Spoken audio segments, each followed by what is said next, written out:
So the Bruce Lehrmann saga is back in court again today. Well, I guess it's in two courts. Claire, you were in the federal court today listening along to Lisa Wilkinson's cross-claim in this federal court Bruce Lehrmann defamation matter. What happened today? Yeah, it's a funny quirk of this story that everybody's suing everybody else now. It's not just Bruce Lehrmann suing Network 10 and Lisa Wilkinson. Of course, the criminal matter has been resolved a long time ago with no conviction.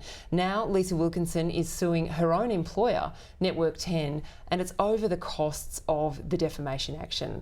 Bruce Lehrmann is suing Network 10 and Lisa Wilkinson. Network 10 is happy to pay its own legal bills, but it doesn't want to also pay for the two QCs Lisa Wilkinson has engaged. They charge, as you know, Ellie, upwards of $8,000 a day, plus the junior barristers and the solicitors who accompany them.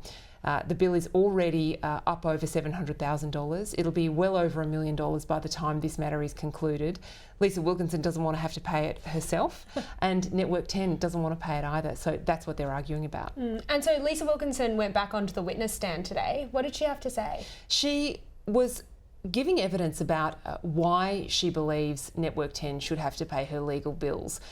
But that was the end of a very long road that she took in the witness box today. And along the way, she made some very serious allegations about the way she's been treated by 10. And it gives some insight into why Lisa Wilkinson is a big TV star who's not on TV. She hasn't been on TV, in fact, since she quit the project, saying that she needed to spend more time with her family and that there had been relentless negative media coverage of her. She wanted to have a break. It turned out in court today that, in fact, she was sacked by Network 10's CEO, Beverley McGarvey, who said that the brand damage to Lisa Wilkinson's reputation as a result of a speech that she made at the Logies had made her unemployable for Network 10. She was sacked. She said she was humiliated and devastated. And then she began to distrust Network 10's ability to protect her in court. She hired her own lawyers, led by Sue Chrysanthu SC. She, of course, was very famous at that time for taking cases against media companies. So 10 interpreted her hiring of Sue Chrysanthu SC as a pretty aggressive act, and things have got worse from there. And so there's been a lot of discussion, particularly today, around what advice Lisa Wilkinson received before she gave that speech at the Logies. What did we hear in court today? Well, Lisa Wilkinson says Network 10 not only asked her to make the speech, but legaled it, that is, had their lawyers read it over, and approved it right up to that very top of the network, Beverley McGarvey. Lisa Wilkinson says as soon as the speech caused trouble, however, Network 10 essentially hung her out to dry, that she was left alone to defend her own reputation. Network 10 did nothing to defend her, and in fact they wouldn't even admit publicly that they had legaled and approved that speech. That's the core of the beef. Lisa Wilkinson wanted 10 to come out publicly and say, yeah, we approved this speech, we legaled it, we've clearly all made a mistake because we've annoyed a judge in the rape trial and led to the case being delayed. Network 10 didn't do that, and things have never been able to be recovered between 10 and Wilkinson since then.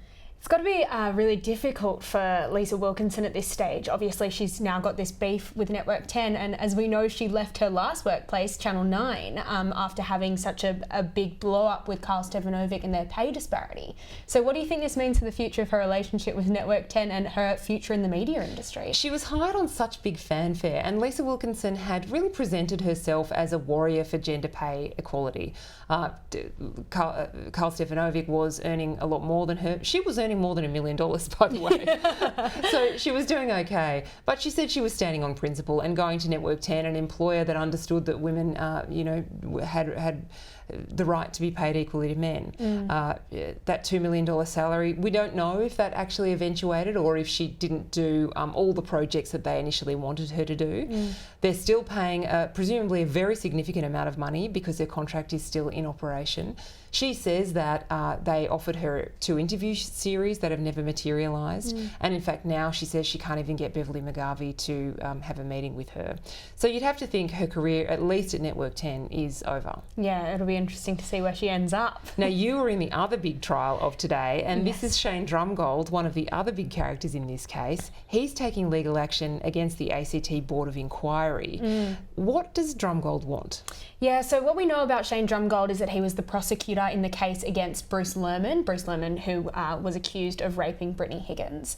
After that case concluded, there was this big inquiry led by a former judge called Walter Sofronoff KC into Shane Drumgold's conduct, along with government and police's conduct during the Bruce Lehrmann trial and the case surrounding it as well. What came out of that inquiry were really damning findings that Shane Drumgold engaged in gross misconduct during the Bruce Lehrmann case. And what he's trying to prove now in this case in the ACT Supreme Court is he's trying to overturn those findings and show that he did act ethically throughout Bruce Lehrmann's trial. Walter Sofronoff is renowned as a judge who, throughout his career in Queensland, including as a barrister and on the Court of Criminal Appeal, was approachable for journalists. He's been quite public about his view that without the media, the courts can't really do their work properly, that responsible reporting of trials is important. But it's his relationship with journalists that is at the core of at least one of Drumgold's complaints, isn't it? Yes, absolutely. And what we hear today is it's really the key complaint that Shane Drumgold has is that Walter Sofronoff had too close a relationship with one of the journalists at The Australian, a columnist named Janet Albrechtsen. Janet was writing quite critical columns about the way that Shane Drumgold prosecuted Bruce Lehrmann's case. And that was what we heard today from Shane Drumgold's lawyer, was that Walter Sofronoff engaged with too many phone calls, too many text messages with Janet, that therefore showed an apprehended bias against Shane Drumgold that eventuated in these damning findings saying that Shane Drumgold acted unethically throughout Bruce Lehrmann's trial.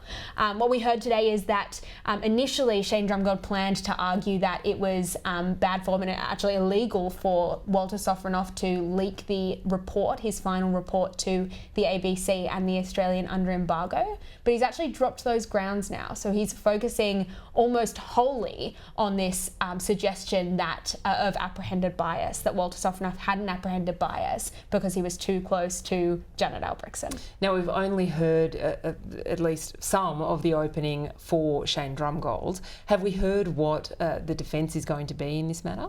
No, we haven't yet. So we will hear from opening submissions from the Board of Inquiry and also the ACT government, who are also a party to this case, hopefully tomorrow or the next day. It's only a 3-day hearing.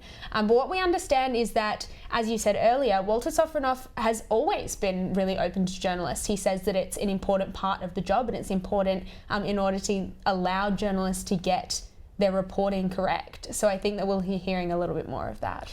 And we found out today in the federal court that Justice Michael Lee says he'll be coming back with a decision in the defamation matter in March.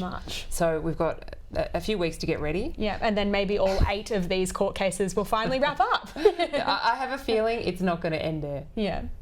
Thank you, Ellie. Thank you.